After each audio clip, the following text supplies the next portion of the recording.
Assalamualaikum warahmatullahi wabarakatuh.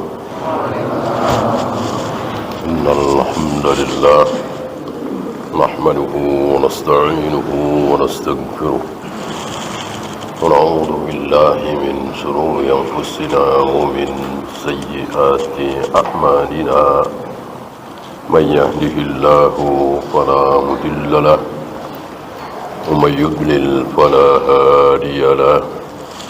Asyhadu an la ilaha illallah wahdahu la syarika lah wa asyhadu anna Muhammadan abduhu wa rasuluhu wa ba'd. Terakhir tentang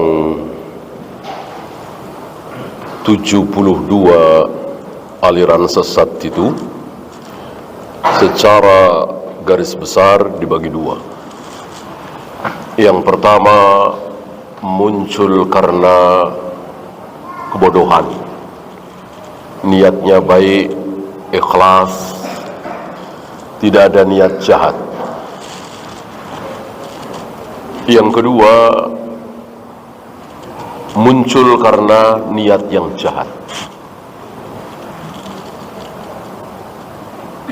Ini berawal dari seorang Yahudi yang pura-pura masuk Islam, Abdullah bin Sabah. Jelas niatnya adalah jahat. Ini sangat berbeda dengan saudara-saudara kita dari Asy'ariyah, Maturidiyah, Mu'tazilah dan lain-lain yang niatnya baik.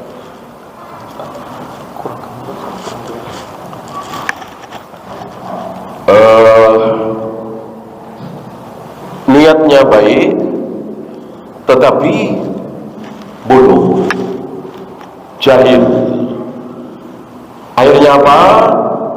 Akhirnya dia melakukan sesuatu yang justru merugikan Islam itu sendiri.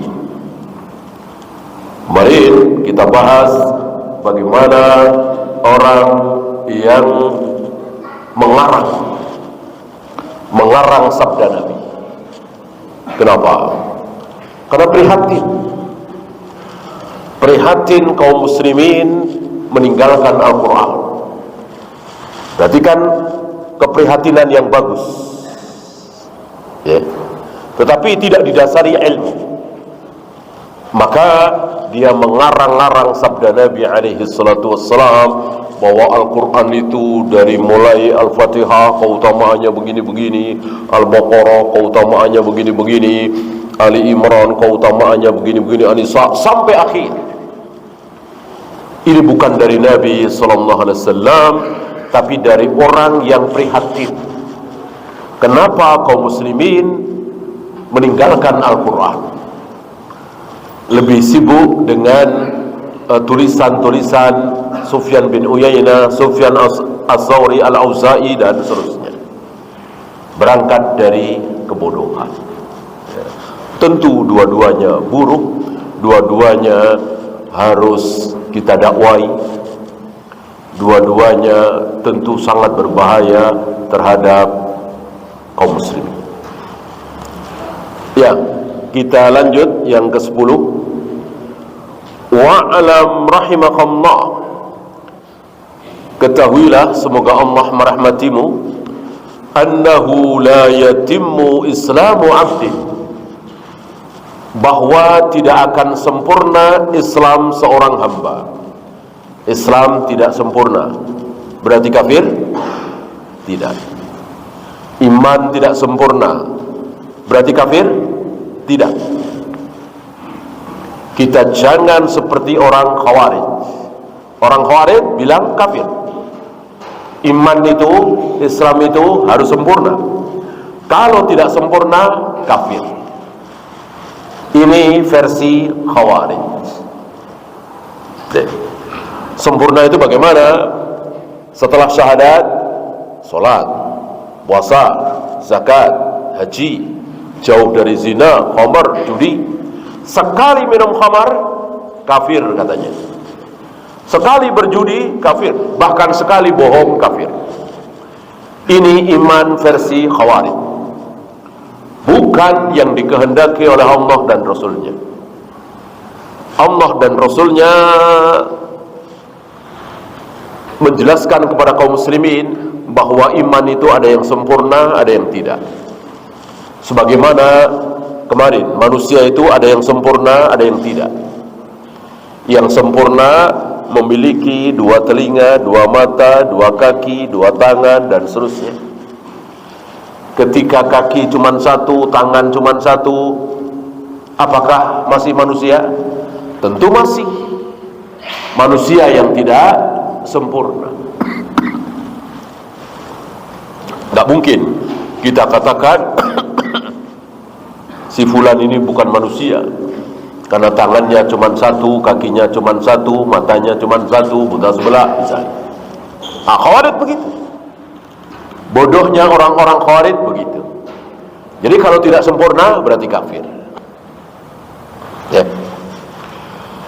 La yatimmu islamu 'abdin, tidak sempurna iman Islam seorang hamba hatta yakuna muttabi'in, hatta yakuna muttabi'an, sampai dia mengikuti. Sampai dia mengikuti. Mengikuti siapa? Tentu Rasul dan para sahabat. Jadi Islam itu tidak ngarang, ada yang diikuti. Siapa yang diikuti? Rasul dan para sahabat. Mau masuk akal, mau nggak masuk akal, mau sesuai dengan nurani atau tidak sesuai, mau sesuai dengan logika atau tidak. Ada orang muji-muji kita, ada orang muji-muji kita di depan kita. Kita disuruh mengambil debu atau pasir. Wa idza ra'aitumul maddahin fahthu fi wujuhihimut turab. Kalau engkau melihat orang yang memuji-muji engkau, menyanjung-nyanjung engkau, ambil pasir, ambil debu, taburkan ke wajahnya. Kan nggak masuk akal ya, nggak masuk nurani. Dipuji-puji bukannya terima kasih, malah menaburkan pasir ke wajahnya. Tapi karena ini sabda Nabi alaihi salatu wassalam, ini perbuatan para sahabat. Utsman pernah melakukan seperti itu terhadap orang-orang, terhadap orang yang memuji-muji Utsman di depannya. Mikdad waktu itu yang melakukan. Begitu kira-kira.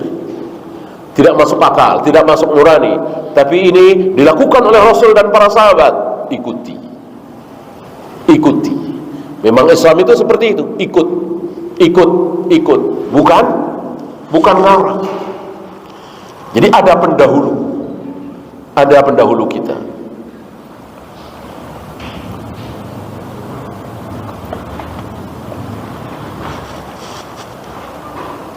Setelah muttabi'an, musaddiqan, membenarkan, mengikuti perbuatan. Yang diikuti kan perbuatan. Nabi sepulang safar, sebelum pulang ke rumah, mampir dulu di masjid. Ngapain? Salat 2 rakaat. Kita ikuti. Muttabi'an. Tidak perlu kita nanya apa hikmahnya, apa rahasianya, kenapa harus begitu, masuk akal apa tidak. Ya. Nabi sebelum tidur mengambil semacam sapu, disapukan. Nabi mengatakan, engkau tidak tahu ada apa sebelum engkau. Tentu kan kita tahu, orang gak ada siapa-siapa, kamar ini terkunci. Ya. Tapi kita taat kepada Nabi, kita mengikuti Nabi. Ya. Yang dimaksud tentu bukan manusia. Karena di kiri kanan kita ini selain ada hewan, selain ada manusia, ada apa lagi? Ada jin. Ada jin. Ya. Nah, jin-jin tersebut berada di sekitar kita. Antara kita dengan jin satu alam, apa beda alam? Satu alam. Sama-sama alam dunia ini, sama-sama di permukaan bumi, sama-sama di masjid ini. Kita tidak tahu ada di antara mereka, ada di sini. Ya. Engkau tidak tahu, siapa tahu ada sesuatu di tempat tidurmu, ya. Maka disapu dengan membaca asma Allah, dengan berlindung kepada Allah. Ya. Tidak masuk akal, tapi inilah sabda Nabi SAW. Kita ikuti. Nah, kalau mengikuti adalah perbuatan, ini musaddiqan, membenarkan. Yang dibenarkan biasanya khobar, berita dari langit, berita dari Allah, disampaikan pada Jibril, oleh Jibril sampaikan kepada Nabi alaihi salatu wassalam, oleh Nabi disampaikan kepada para sahabat. Berita khobar bahwa nanti kiamat akan terjadi pada hari Jumat. Tentu kita membenarkan, ya, apa yang keluar dari lisan Nabi SAW. Sebelum kiamat tiba akan muncul dabbatul ard, binatang melata yang muncul dari dalam bumi, dan dia bisa bicara. Ada Ya'juj Ma'juj keluar, ada Dajjal, ada turun Nabi Isa. Kita hanya bisa membenarkan, meyakini, walaupun gak masuk di akal kita. Ya. Mosok sejengkal bumi, setiap jengkal bumi ada bangkai Ya'juj Ma'juj. Secara akal kita nggak terima. Emang bumi ini sehektar 2 hektar. Bumi ini kan entah berapa juta hektar. Berapa banyaknya Ya'juj Ma'juj? Ya kan? Ini kita hanya bisa membenarkan, meyakini. Pertanyaannya satu, sahih apa tidak dari Nabi SAW? Betul itu sabda Nabi SAW. Ketika ini terjawab, ya sahih, karena diriwayatkan oleh Imam Bukhari, karena diriwayatkan oleh Imam Muslim, dan seterusnya, sudah. Kita hanya bisa membenarkan. Ya. Bahkan barangkali lebih tidak masuk akal lagi ketika satu mayat itu, satu bangkai Ya'juj Ma'juj itu dibawa oleh satu burung dan dibawa ke tempat yang hanya Allah yang tahu tempatnya di mana. Ya. Kan Nabi Isa tidak sanggup berhadapan dengan Ya'juj Ma'juj. Kalau terhadap Dajjal sanggup, bahkan dibunuh kan. Dajjal mati di tangan Nabi Isa alaihi salatu wassalam. Bahkan kata Nabi, Dajjal ketika melihat Nabi Isa, badannya seperti garam yang dimasukkan ke dalam air. Jadi seolah-olah mencair, meleleh. Nabi Isa mengatakan, jika aku biarkan engkau pasti mati. Tapi pedangku harus basah oleh darahmu. Maka mati oleh pedangnya Nabi Isa alaihi salatu wassalam, Dajjal yang mempunyai kekuatan yang luar biasa.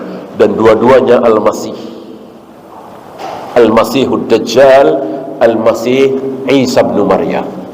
Yang satu kekasih Allah, yang satu musuh Allah. Adapun Ya'juj Ma'juj, beliau tidak sanggup dan beliau tidak memaksakan diri.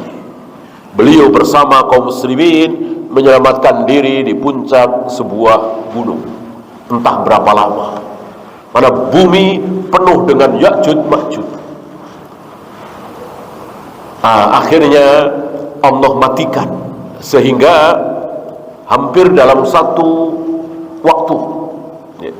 Jadi tidak memakan waktu berbulan-bulan, bertahun-tahun, Ya'juj Ma'juj ini habis. Barangkali tidak sampai sehari, mati semua, ya. Dengan semacam adu, ya, semacam ulat yang menempel di tengkuk mereka, mati semua, sehingga tidak ada sejengkal tanah kecuali tertutup oleh bangkainya Ya'juj Ma'juj. Tentu tidak bisa didiami walaupun mereka sudah mati. Maka Allah utus burung-burung untuk mengambil mayat-mayat Ya'juj Ma'juj, dibuang ke tempat yang hanya Allah yang tahu tempat itu di mana. Apa ini? Musaddiqan, tasdiq. Kita hanya bisa membenarkan, ya. Pakai logika tidak bisa. Sampailah keadaan yang luar biasa. Sampailah keadaan di mana singa main-main dengan anak kecil, kucing main-main dengan tikus, satu tangkai anggur kenyang dimakan oleh 8 sampai 10 orang. Jadi keberkahan bumi kembali seperti zaman Nabi Adam, zaman awal. Keberkahan yang luar biasa, ya. Dan hari itu kaum muslimin berpuasa. Dan hari itu, setelah itu, maka Allah matikan seluruh kaum muslimin, dan akhirnya kiamat tiba. Apa ini? Tasbih. Akal, nurani, logika, pikiran kita nggak akan nyambung. Kita hanya bisa membenarkan at-tasbih, ya. Satu lagi, musalliman, taslim, pasrah sepasrah-pasrahnya. Setelah mengikuti, membenarkan, lalu pasrah.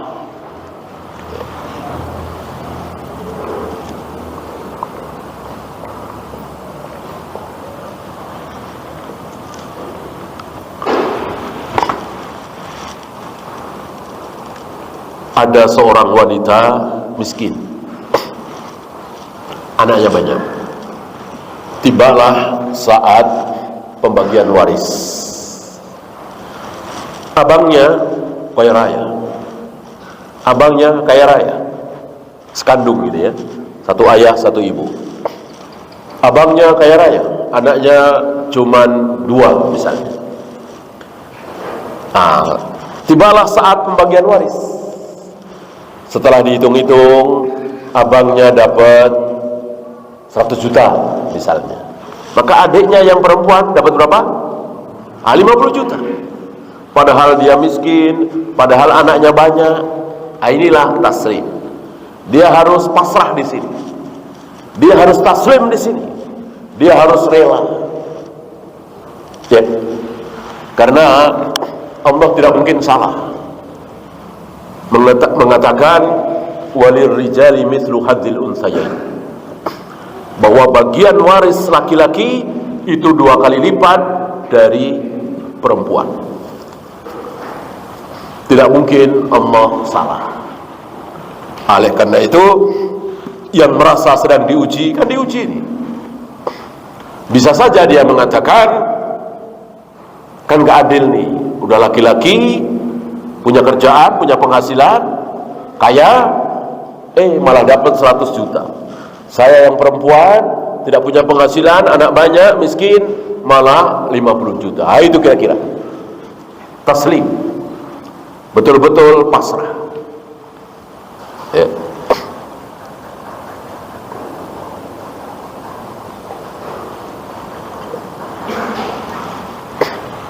Ada seorang istri, dia lulusan pesantren, hafal 20 juz Al-Quran misalnya, makhraj tajwidnya luar biasa. Suaminya kebetulan mu'alaf misalnya, baru masuk Islam setengah tahun, ya, dia belajar. Nah, namanya belajar sudah dewasa, ya. Dia belajar, ya hafal lah, Al-Fatihah hafal ala kadarnya, hafal kulhu, hafal kuliah, gitu. Nah, sholat berjamaah, mungkin karena hujan tidak ke masjid, sholat berjamaah. Siapa yang jadi imam? Istrinya apa suaminya? Tentu suaminya. Dengan bacaan yang ala kadarnya, makhrajnya, tajwidnya, apa istilahnya, belepotan, panjang dibaca pendek, pendek dibaca panjang.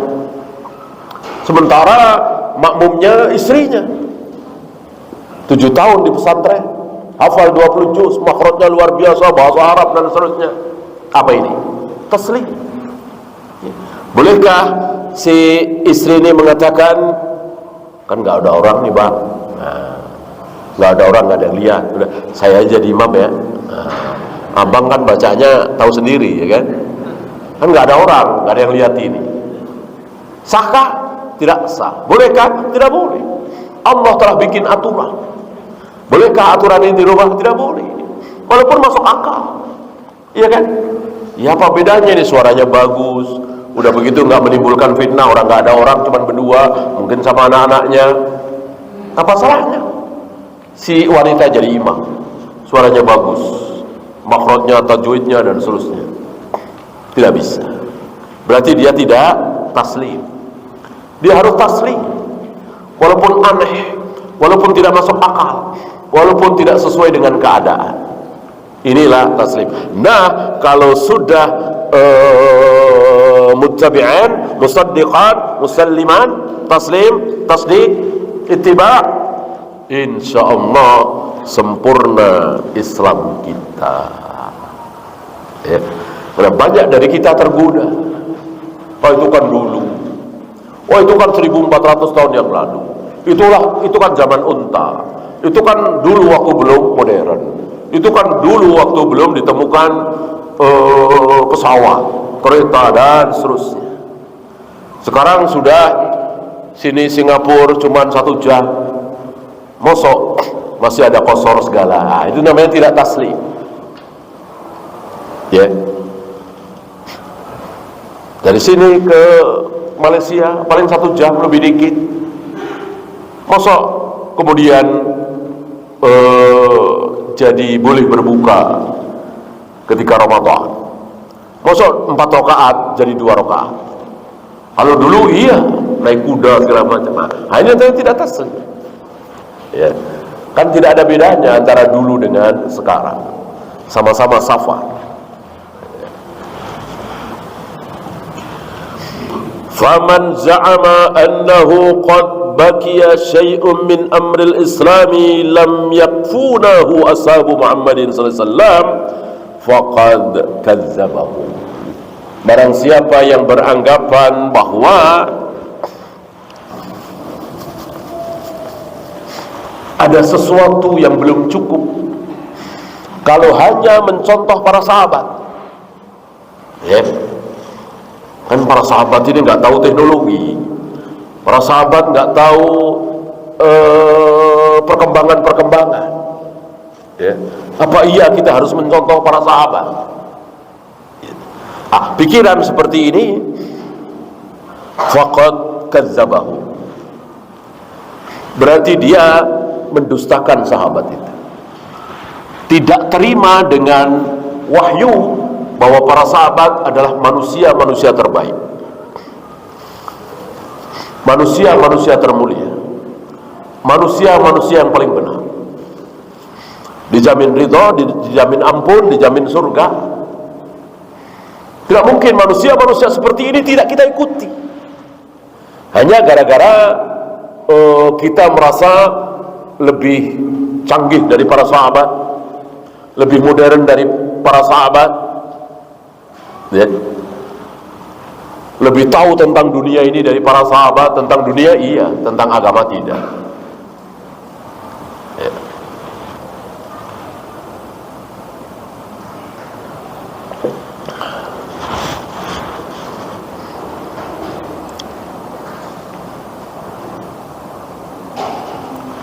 wa kafa bihi furqatan wa tu'nan alaihim. Wa kafa bihi furqatan wa tu'nan alaihim. Ini cukup sebagai penghinaan, merendahkan sahabat. Sebagaimana sebagian saudara kita, agak apa-apa. Ya. Para sahabat semuanya berjenggot, ya nggak apa-apa. Apa kita harus mencontoh mereka? Ini dia.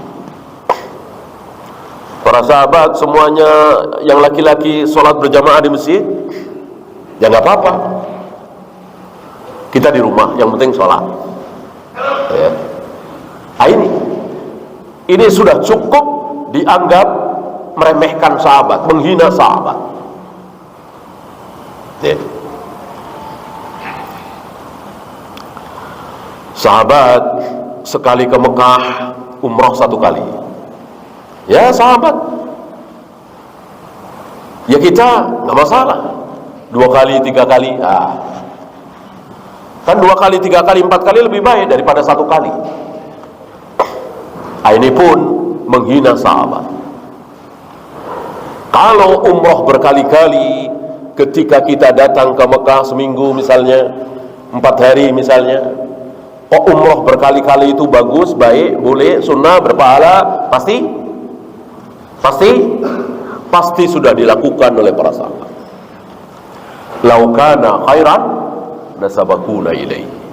Kalau itu benar, baik, berpahala, pasti sudah dilakukan oleh para sahabat. Nggak mungkin ada kebaikan dalam Islam, ibadah mahdhah, luput dari para sahabat. Nggak mungkin ada. Antum boleh cek dari mulai wudu, tayamum, azan, qomat, sholat, zikir, wirid, tawaf, sa'i. Adakah yang belum dilakukan oleh para sahabat? Nggak ada. Semuanya adalah para sahabat yang melakukan pertama kali setelah Nabi tentunya.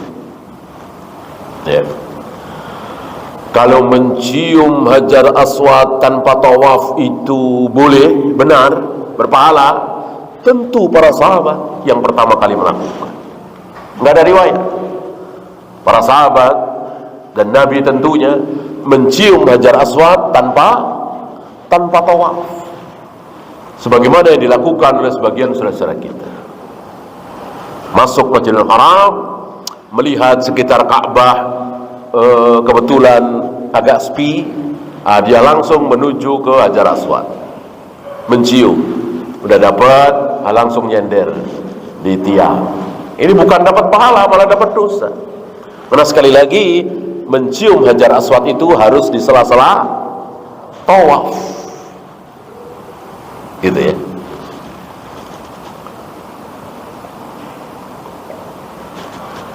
Dan seterusnya banyak sekali, sangat banyak sekali, ya. Termasuk ketika sholat tahiyatul masjid, setelah sholat tahiyatul masjid terus sholat qobliyah subuh, setelah sholat tahiyatul masjid diteruskan sholat qobliyah duhur, setelah tahiyatul masjid diteruskan dengan qobliyah maghrib, ya. Kalau itu benar, baik, tentu para sahabat yang pertama kali melakukan. Nggak ada riwayat. Nggak ada riwayat para sahabat masuk masjid, sholat tahiyatul masjid dulu, kemudian qobliyah subuh. Tahiyatul masjid dulu, kemudian qobliyah duhur. Nggak ada riwayat. Ya. Karena siapapun yang sholat 2 rakaat, sholat apapun itu sudah mewakili, mencukupi tahiyatul masjid, ya, dengan syarat 2 rakaat, dengan syarat 2 rakaat. Kalau 1 rakaat tentu belum mencukupi. Ambil contoh, misalnya antum masuk masjid, tiba-tiba sampai masjid ternyata belum azan subuh. Misalnya, ternyata belum azan subuh. Mungkin subuh masih kurang 7 menit, 8 menit. Antum ingat, belum sholat witir.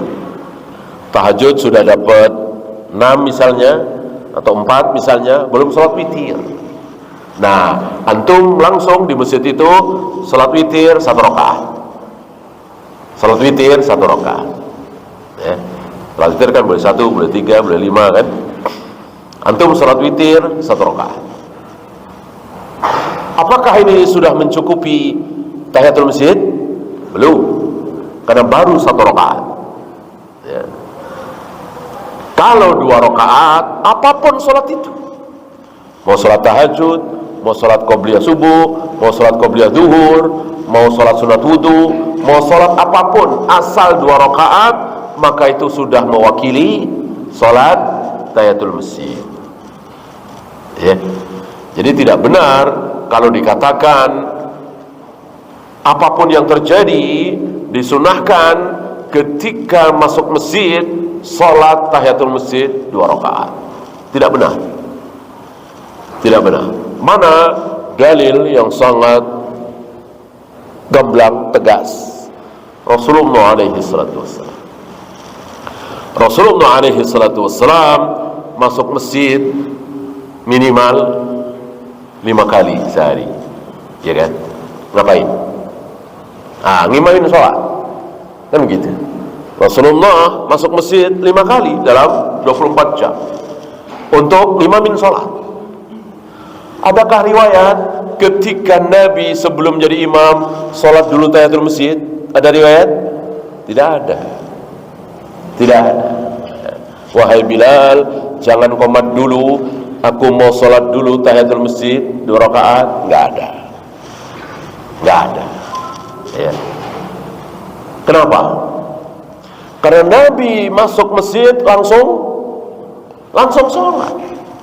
Sholat zuhur misalnya, sholat asar misalnya, sholat maghrib misalnya. Gitu. Kapan sholat tahiyatul masjid harus dilakukan? Ketika kita masuk masjid langsung duduk. Seperti antum sholat Jumat kan langsung duduk, siap-siap mendengarkan khatib berkhutbah. Jangan langsung duduk, sholat dulu 2 rakaat. Itulah tahiyatul masjid. Gitu ya. Atau antum masuk masjid jam 9 pagi mau ada kuliah duha, taklim duha.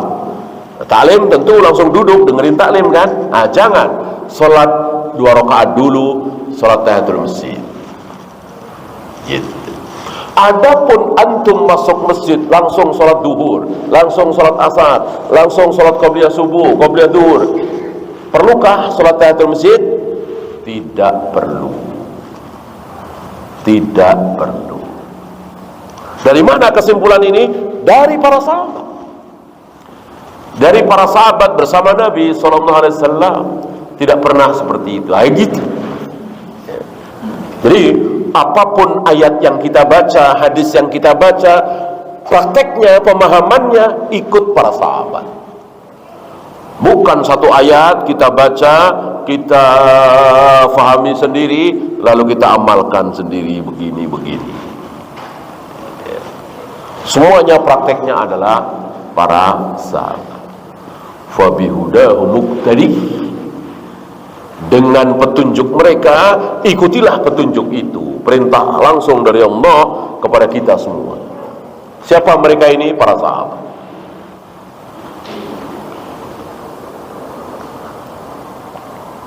Fa in amanu bimithli ma amantum bih.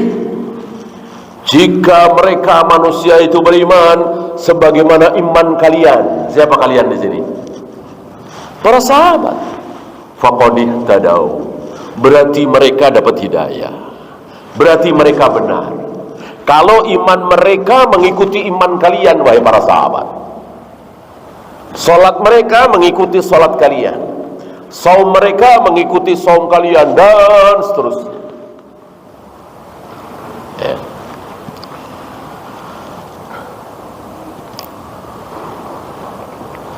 Apakah para sahabat menjelang 1 Ramadan berbondong-bondong ke kuburan? Ada riwayat Rasul dan para sahabat berbondong-bondong ke kuburan menjelang bulan Ramadan? Ada riwayat? Tidak ada. Tidak ada. Maka orang yang melakukan itu ya salah, menyimpang, keliru, dosa. walaupun atas nama ketaatan, atas nama Islam, atas nama cinta kepada Allah dan Rasulnya, nggak bisa, nggak boleh ngarang. Cinta kepada Allah dan Rasulnya tidak boleh ngarang. Begitu pula setelah sholat Idul Fitri, adakah para sahabat mengunjungi kuburan keluarga mereka masing-masing? Tidak ada. Tidak ada. Ya. Dan ini sangat tidak sesuai dengan apa yang dicontohkan oleh Rasul dan para sahabat. Di 1 Syawal itu, Idul Fitri itu sunnah apa? Selain makan, minum, makan enak, berpakaian bagus, disunahkan bersenang-senang, bergembira, lupakan kesedihan, gitu. Malah ke kuburan. Kuburan, ingat ibu kita yang sudah meninggal, nenek kita yang sudah meninggal, anak kita yang sudah meninggal, tentu sedih. Ini sangat-sangat terbalik. Di hari yang disunahkan bersenang-senang, malah ke kuburan. Aneh, ya. Dan ya tentu kita yakin, siapa lagi yang membalikkan keadaan ini kalau bukan iblis, kalau bukan syaitan. Iblis mewahyukan, membisikkan ke hati kaum muslimin untuk melakukan bid'ah-bid'ah seperti itu. Apapun yang dibenci oleh Allah, iblis rangsang kaum muslimin untuk melakukannya.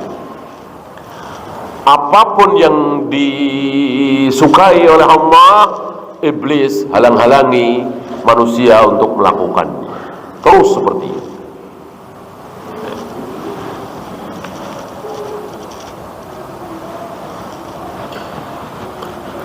Wa huwa mubtadi'un dallun mudillun, maka dia menjadi mubtadi', ahlul bidah.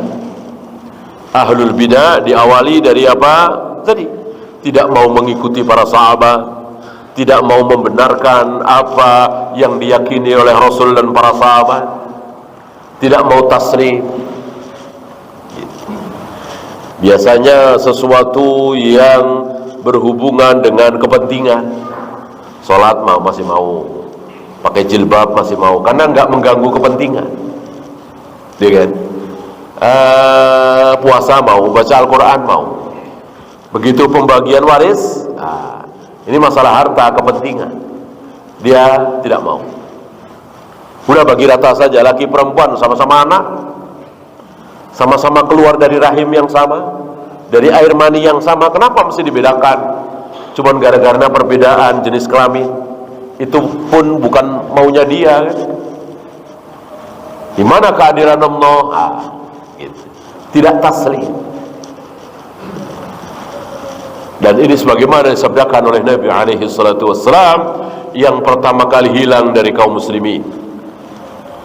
Yang pertama kali hilang dari kaum muslimin masalah hukum, terutama waris. Yang terakhir kali hilang dari kaum muslimin salat, ya. Artinya kaum muslimin masih salat, masih saum, masih pakai jilbab, masih baca Al-Quran. Begitu pembagian waris, sudah tidak pakai lagi cara Islam, sudah tidak pakai lagi surat An-Nisa itu, pakai adat lah, musyawarah, ya, dibagi rata. Shadaqa Rasulullah sallallahu alaihi wasallam. Apa yang disabdakan oleh Nabi alaihi salatu wasallam sekarang menjadi kenyataan. Hatta di pesantren, hatta sebagian tokoh-tokoh agama, sebagian orang-orang yang belajar agama tidak pakai lagi cara Islam, ya. Ada lagi calon mayat bagi waris, bolehkah? Tidak boleh, ya. Calon mayat haram membagi waris. Ya, silakan azan dulu. Wassallallahu ala Muhammadin sallallahu alaihi wasallam, wa akhiru da'wana alhamdulillahi rabbil alamin. Alhamdulillah, salatu wassalamu ala Rasulillah, la haula wala quwwata illa billah. Wa ba'd. Kita lanjutkan sedikit. Faman za'ama annahu qad baqiya syai'un min amril Islam lam yakfunahu ashabu Muhammadin sallallahu alaihi wasallam. Barang siapa yang beranggapan bahwa ada sesuatu ajaran di dalam Islam yang para sahabat tidak cukup, gitu. Jadi masih perlu ulama anu, masih perlu kiai anu, masih perlu taruhlah Imam Syafi'i, Imam Bukhari, sahabat masih kurang. Nah, berarti mereka telah menuduh para sahabat dengan tuduhan yang buruk. Ya. Yang ada terbalik. Ya.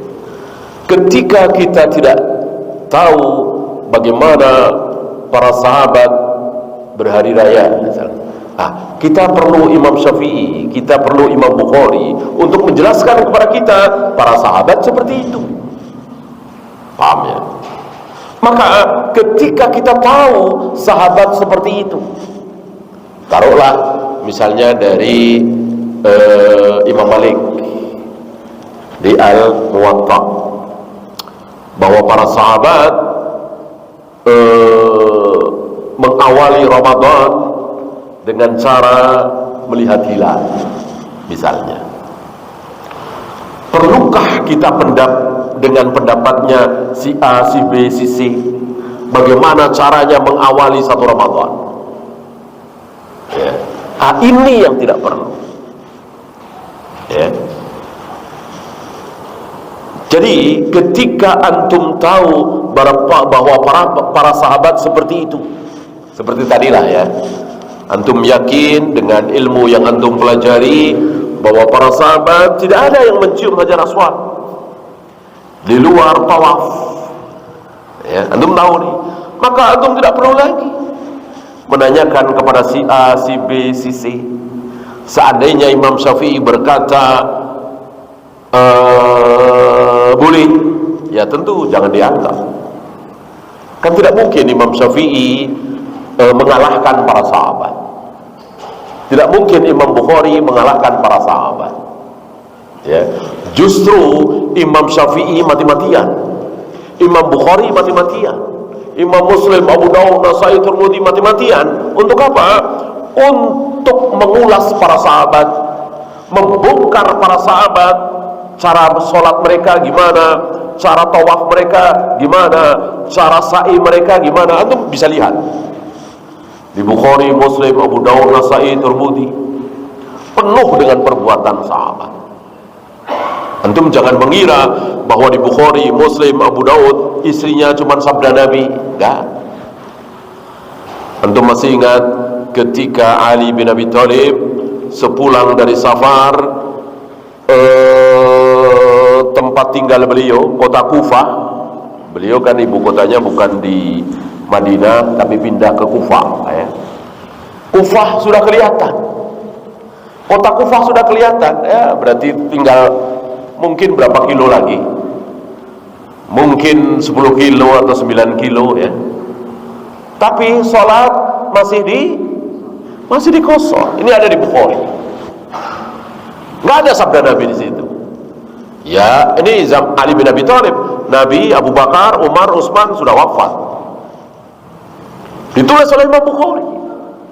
Lalu kita katakan Imam Bukhari bodoh? Ini bukan sabda Nabi, bukan perbuatan Nabi, kok ditulis oleh Imam Bukhari?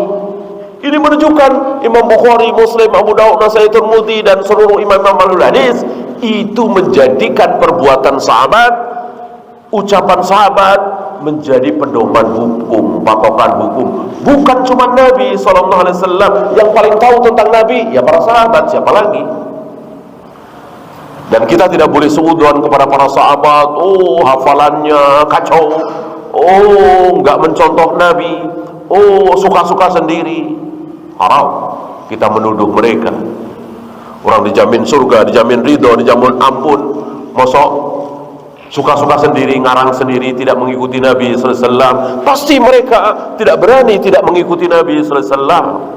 Oleh karena itu, ketika seorang sahabat melakukan perbuatan di mana kita tidak tahu Nabi berbuat seperti itu, maka itu adalah mereka tahu kalau Nabi melakukan. Seperti 3 sahabat yang waktu itu kita bahas, memotong memotong jenggot segenggam. Itu sunnah Nabi. Ya, walaupun Nabi tidak pernah mengatakan potonglah jenggot kalian setelah segenggam. Ya, waktu habis, kita akhiri. Subhanallahumma bihamdika asyhadu an la ilaha illa anta astaghfiruka wa atubu ilaik. Assalamualaikum warahmatullahi